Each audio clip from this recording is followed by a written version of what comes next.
Welcome to the Rim Brake Rodeo. We hope this video helps. In this video, I will explain how to fix code P0101 on a Nissan Altima. First, understand that this code points to an issue with your mass airflow, or MAF, sensor. This sensor measures the air entering your engine, which is crucial for proper fuel mixture. When the MAF sensor provides incorrect readings, your engine's performance suffers, leading to symptoms like rough idling or decreased power. We'll start by checking the simplest potential causes. Next, let's get hands-on with the MAF sensor itself. You'll find it located in the air intake tube, usually right after the air filter housing. Carefully disconnect its electrical connector and then remove the sensor. It's important to handle it gently as the sensing wires are delicate.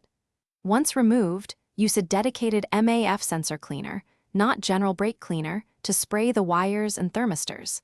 Allow it to air dry completely before reinstalling.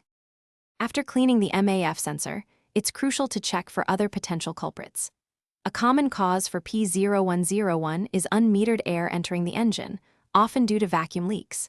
Carefully inspect all intake hoses, clamps, and the air filter housing for any cracks or loose connections.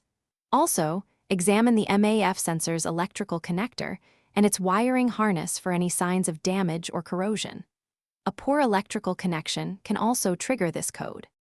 If the P0101 code remains after cleaning and checking for leaks, more advanced diagnostics are needed.